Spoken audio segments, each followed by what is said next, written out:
क्षेत्रीय पंचायती राज परिसर का कार्यक्रम चल रहा है। प्रधानमंत्री नरेंद्र मोदी वर्चुअली जुड़े हैं, दिखाते हैं क्या कुछ कार्यक्रम में हो रहा है। आज जो क्षेत्रीय पंचायती राज परिषद का जो कार्यक्रम होने जा रहा है, इस कार्यक्रम में भारत सरकार के यशस्वी प्रधानमंत्री, विश्व के सबसे लोकप्रिय नेता माननीय नरेंद्र मोदी जी वर्चुअल के माध्यम से हमारे साथ जुड़ चुके हैं। मैं भारतीय जनता पार्टी के राष्ट्रीय अध्यक्ष माननीय जगत प्रकाश नड्डा जी को, माननीय प्रधानमंत्री जी को स्वागत करने के लिए मैं अनुरोध करता हूं। भारत माता की। भारत के यशस्वी प्रधानमंत्री, हम सबके प्रिय सम्मानीय श्री नरेंद्र मोदी जी, हमारे प्रदेश के अध्यक्ष श्रीमान सुकांतु मजूमदार जी, हमारे प्रभारी बंगाल के मंगल पांडे जी, और यहां हावड़ा में हमारे पूर्वी भाग के एकत्र आए सभी जिला परिषद के अध्यक्ष और उपाध्यक्ष, ये हम सबका परम सौभाग्य है कि आज द्वितीय क्षेत्रीय पंचायती राज परिषद में आदरणीय प्रधानमंत्री नरेंद्र मोदी जी का उद्घाटन भाषण के साथ साथ हम सबको मार्गदर्शन मिलने वाला है।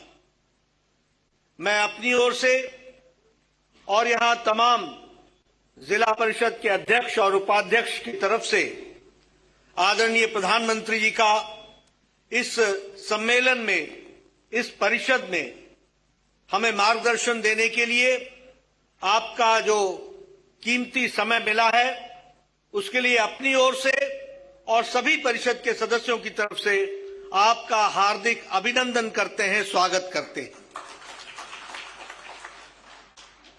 हम सब जानते हैं कि आप देश के प्रधान सेवक के नाते और देश के प्रधान प्रशासक होने के नाते आपकी व्यस्तता हम सबको मालूम है।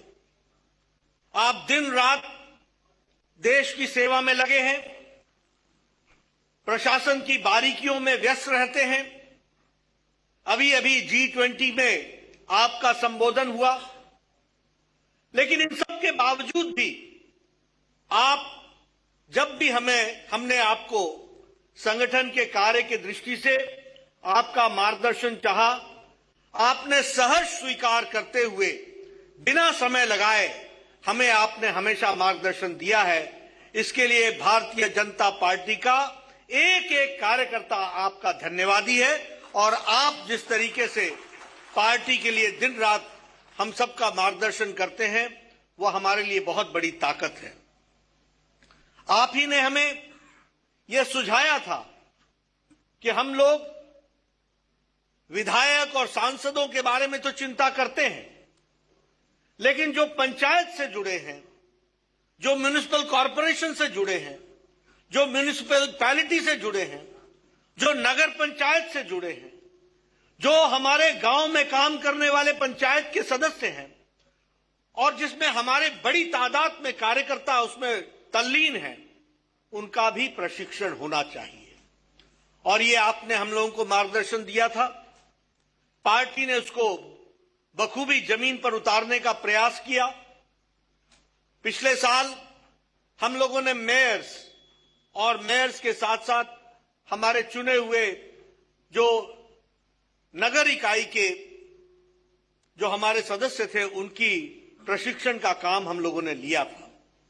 इस वर्ष हम लोगों ने 3 परिषद, क्षेत्रीय परिषद के माध्यम से, आप ही ने 12 तारीख को हम सबको, आप ही ने हमारा मार्गदर्शन पहले किया, और उस मार्गदर्शन के माध्यम से आपने उत्तर भारत के हमारे जो जिला परिषद के अध्यक्ष और उपाध्यक्ष थे, उनका सूरज कुंड में, हरियाणा में आपने हम सबका मार्गदर्शन किया था।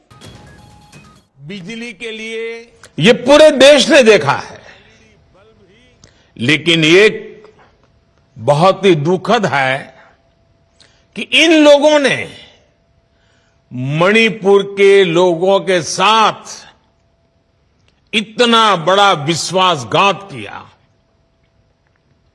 सत्र प्रारंभ होने से पहले देश के गृह मंत्री उन्होंने इन राजनीतिक दलों से चिट्ठी लिख करके कहा था कि वो तत्काल मणिपुर की चर्चा करना चाहते हैं और अकेले मणिपुर पर विशद चर्चा होए जरूरी है। इतने संवेदनशील विषय पर पक्ष विपक्ष में विस्तार से बात होती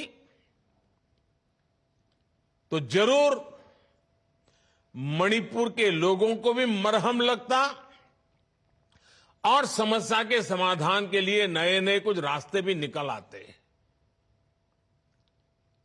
लेकिन ये लोग मणिपुर पर चर्चा नहीं चाहते थे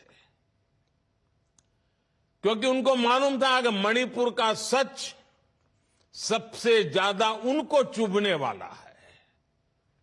उनको मणिपुर के नागरिकों की उनके दुख दर्द की पीड़ा नहीं थी, परवाह भी नहीं थी। उनके लिए उनकी राजनीति,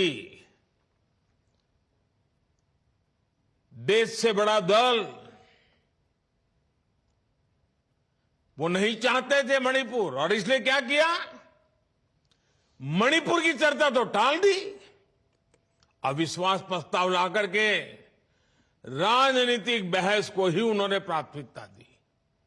राजनीति सबको पता है, अभी 2 दिन पहले ही देश की संसद से 140 करोड़ देशवासियों के आशीर्वाद से नया विश्वास, नई प्रेरणा, नई ऊर्जा,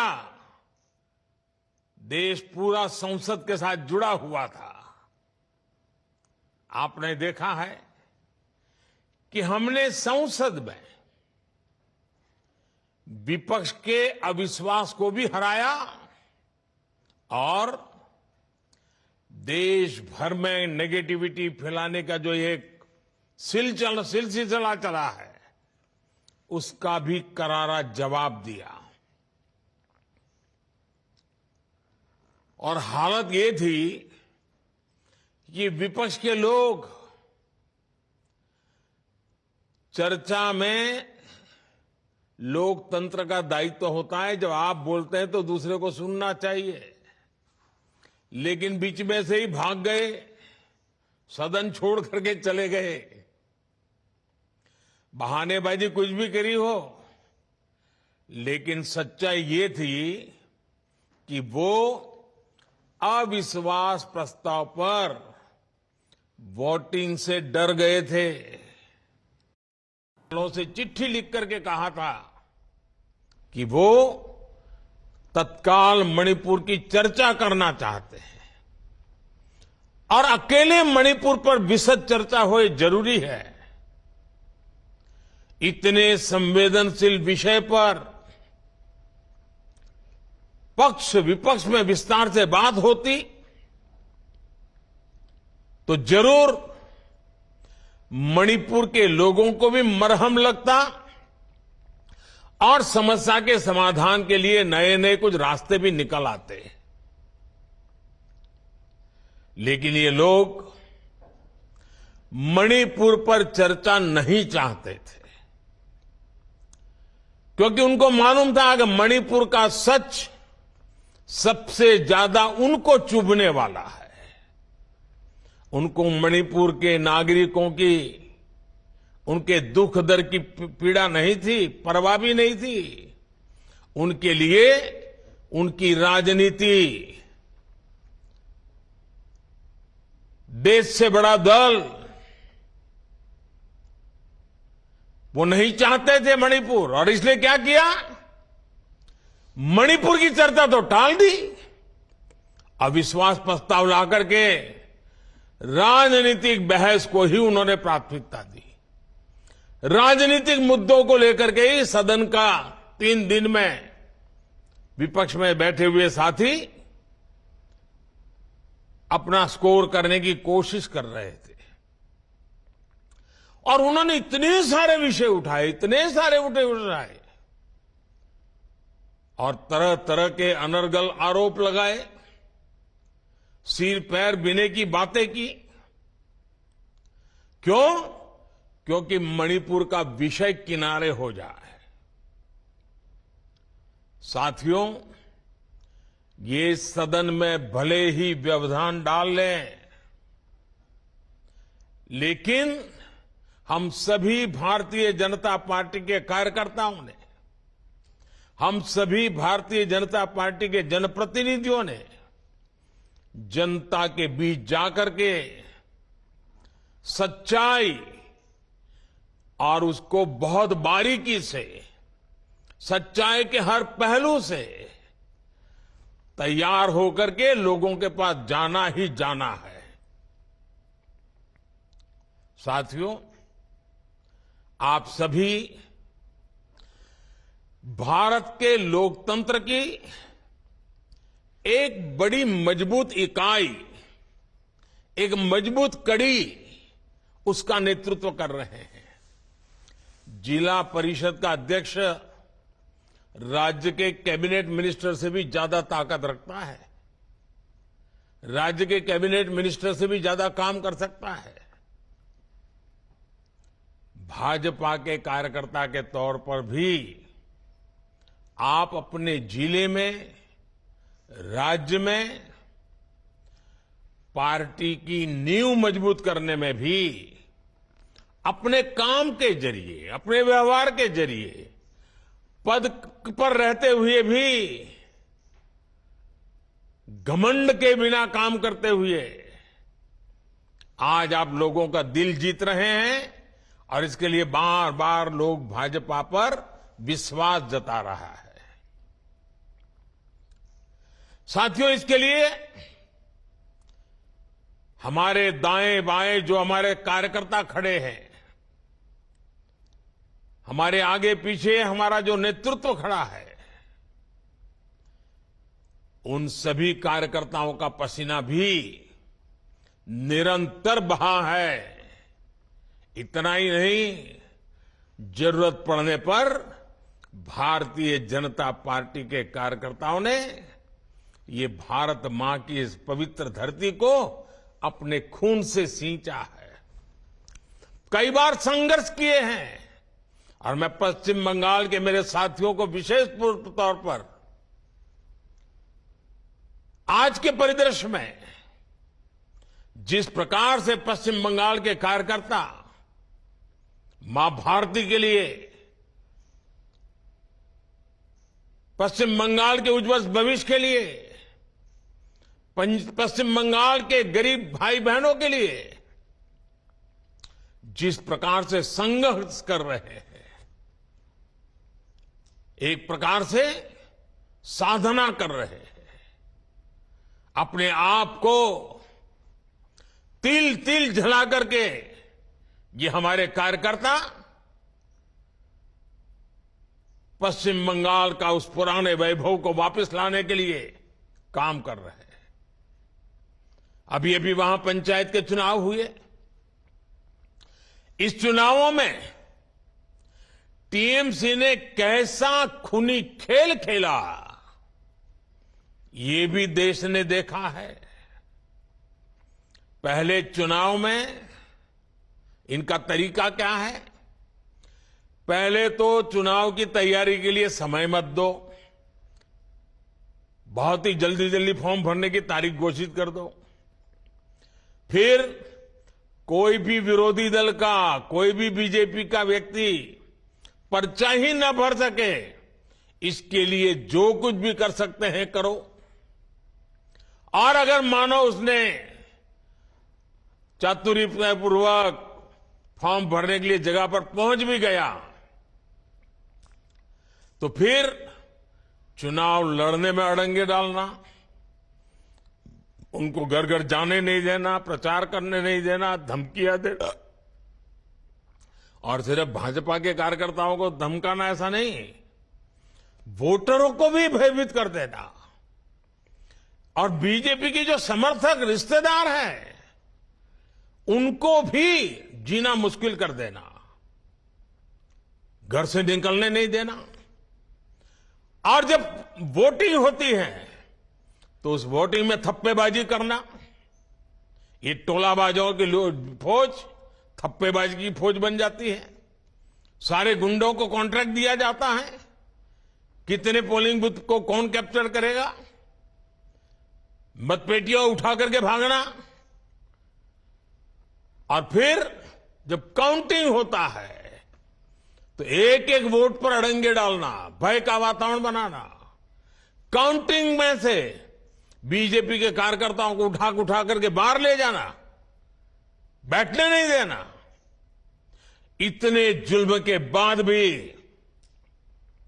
ये पश्चिम बंगाल की जनता है, उसका प्यार है कि वो बीजेपी के कार्यकर्ताओं को आशीर्वाद देते रहे हैं और बीजेपी के प्रत्याशी जीतते जा रहे हैं।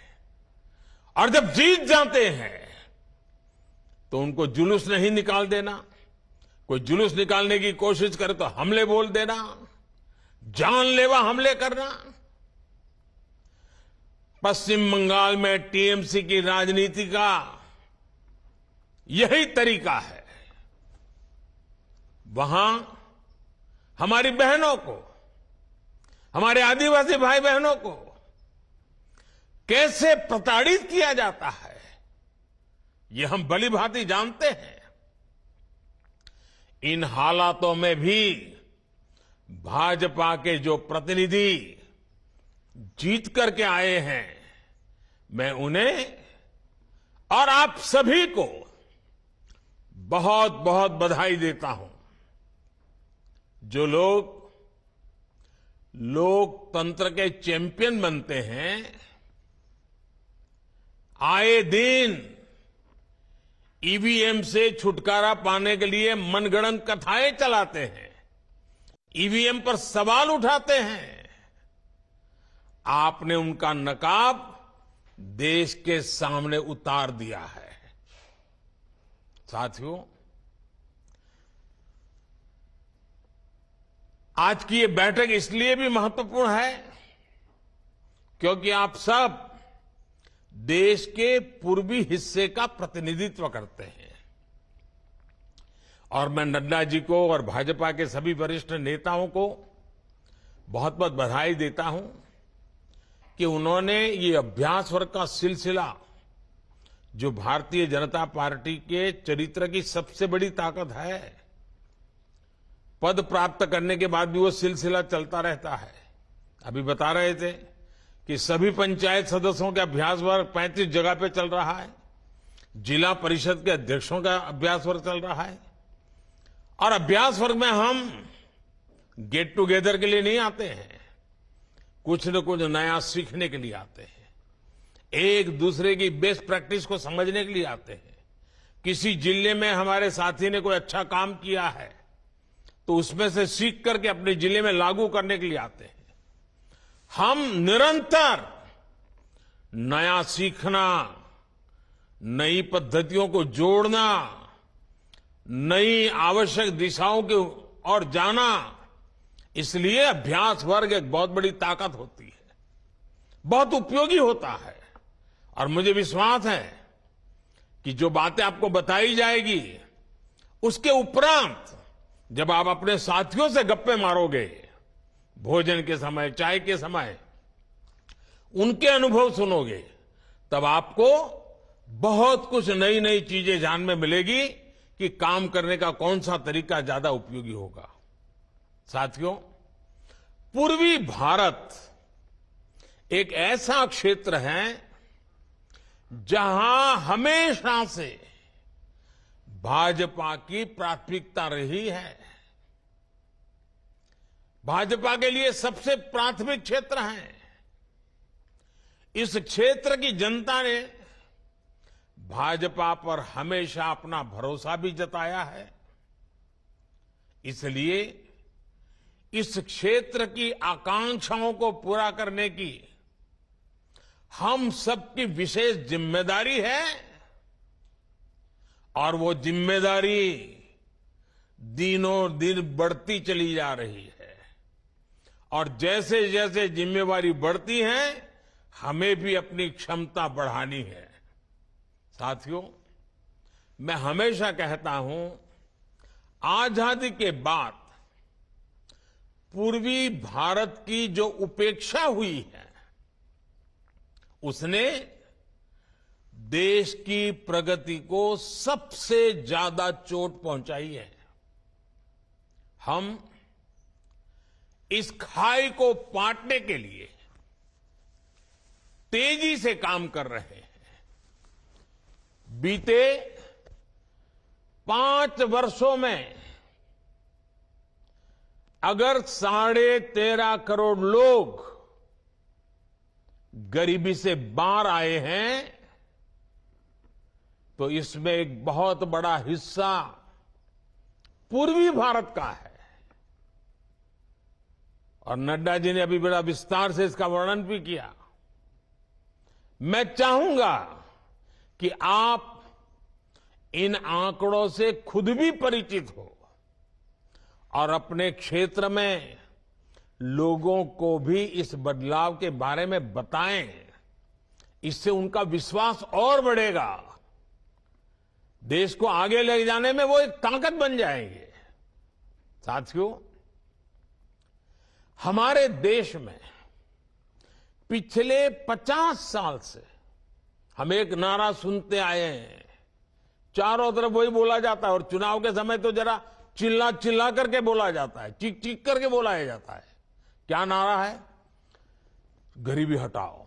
कितनी बार सुना है, कितनी पीढ़ियों ने सुना है। नारे नारे नारे, बस नारे देते गए। लेकिन जिन्होंने ये नारा दिया उन्होंने कभी गरीब की सूध नहीं ली, गरीबों की परवाह नहीं की और न ही वो गरीबी हटा पाए। एक स्वाभाविक सा प्रश्न है कि जो काम 5 दशकों में नहीं हो सका वो भाजपा सरकार ने इतने कम समय में कैसे करके दिखाया। इसके पीछे वजह है कि हमने सामान्य मानवीय के जीवन की मूलभूत कठिनाइयों को कम किया है और हम लोग वो लोग हैं जो गरीबी को जी करके आए हैं। गरीबी की समस्या की जड़ें कहां कहां है इसका हम लोगों को भली भांति ज्ञान है, अनुभव है।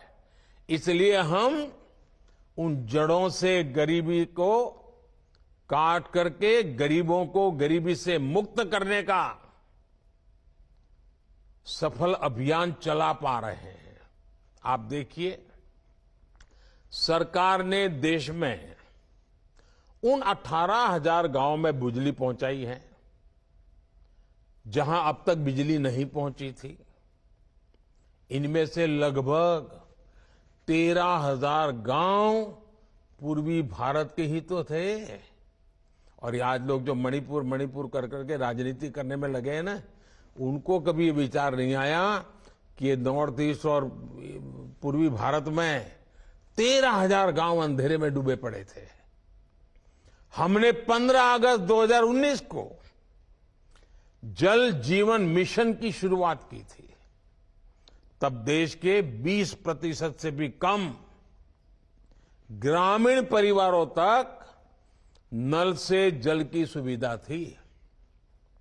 आज 60% से भी ज्यादा ग्रामीण परिवारों को नल से जल, नल से पानी मिल रहा है। आपसे कई लोग ये जानकर हैरान रह जाएंगे कि मिजोरम जैसे राज्य में 4 साल पहले तक केवल 6% घरों में पाइप से पानी पहुंचता था। आज ये संख्या 90% से ज्यादा है। बिजली पानी की तरह ही पीएम आवास योजना भी गरीबों के जीवन को बेहतर बनाने में बहुत अहम भूमिका निभा रही है। बिहार में पिछले 9 वर्षों में 50 लाख से ज्यादा पक्के घर पीएम ग्रामीण आवास योजना के तहत बने हैं। 50 लाख। ये हमारे पश्चिम बंगाल में ये सरकार काम भी नहीं करने देती तो भी लगभग 45 लाख गरीब परिवारों को पक्का घर देने का काम हम कर पाए हैं। उधर असम में भी गरीबों के लिए 20 लाख घर बने हैं। इन योजनाओं से गरीब की ताकत बढ़ी है, उसे नए अवसर मिले हैं और वो अब गरीबी में रहना नहीं चाहता है। गरीबी से बाहर निकलने के लिए वो भी हमारे साथ कदम से कदम मिला करके मैदान में उतर चुका है। देश ने अब ऐसी सभी योजनाओं के सैचुरेशन का टारगेट रखा है। 100% जो भी इसके हकदार है, जिनको जो मिलना चाहिए, तो 100% काम पूरा होना चाहिए। और इसलिए मेरा सुझाव है कि आपके पास अपनी पंचायत के एक एक लाभार्थी का डेटा होना चाहिए। जितनी भी योजनाओं का लाभ मिलता है, हर गांव के अनुसार उनकी सूची होनी चाहिए। उन्हें इन योजनाओं से जोड़ने के लिए आपको समय सीमा तय करके काम करने की जरूरत है। हर सप्ताह इसका एक चार्ट बना करके अफसरों से रिपोर्टिंग लेना चाहिए। डिटेल में उनसे जानकारी लेनी चाहिए। बताओ भाई, ये योजना इस हफ्ते कहां पहुंची, ये योजना इस हफ्ते कहां पहुंची, फलानी तहसील में क्यों कम रह गए, फलाने गांव में क्यों कुछ नहीं हुआ। आप जितनी पूछताछ बढ़ाओगे, और पूछताछ मतलब किसी को कटघरे में खड़ा नहीं करना होता है, प्यार से बातचीत करके उनका ध्यान आकर्षित करना होता है, तो उससे अफसरों का भी काम करने का उत्साह बढ़ जाता है। तू मैं करने से कभी फायदा नहीं होता है। साथियों, आज हम सभी साक्षी हैं कि पूर्वी भारत में कितनी तेज गति से विकास हो रहा है। बेहतर स्वास्थ्य सुविधाओं के लिए असम के गुवाहाटी से लेकर पश्चिम बंगाल के कल्याणी तक, झारखंड देवघर से लेकर के बिहार में दरभंगा तक, इस प्लानिंग के साथ नए नए एम्स खोले गए हैं ताकि लोगों को इलाज के लिए सैकड़ों किलोमीटर दूर न जाना पड़े। पिछले 9 वर्षों में बिहार, झारखंड, पश्चिम बंगाल और उड़ीसा को 31 मेडिकल कॉलेज भी मिली हैं।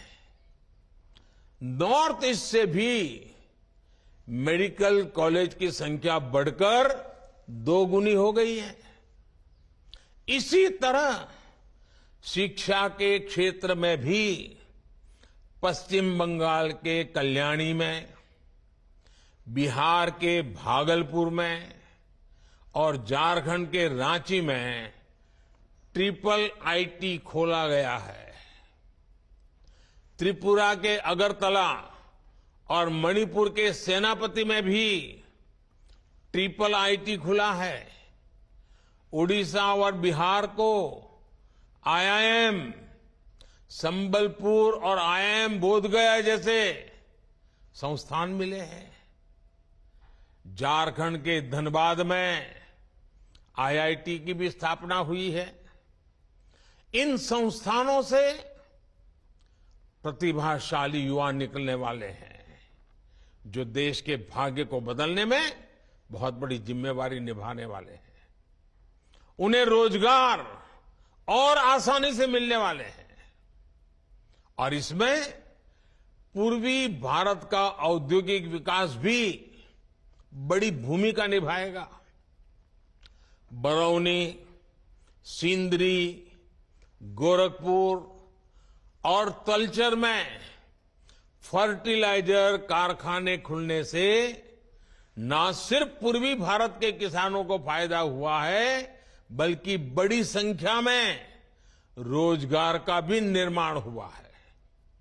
भाई और बहनों, पूर्वी भारत की अपार खनिज संपदा को पहले की सरकारों ने लूट का जरिया बनाया हुआ था। हमने इस संपदा को औद्योगिक संभावनाओं से जोड़ने के लिए इंफ्रास्ट्रक्चर पर अभूतपूर्व काम किया है। पूर्वी और पूर्वोत्तर राज्यों में करीब 2 लाख करोड़ के 150 से ज्यादा प्रोजेक्ट पूरे किए जा चुके हैं।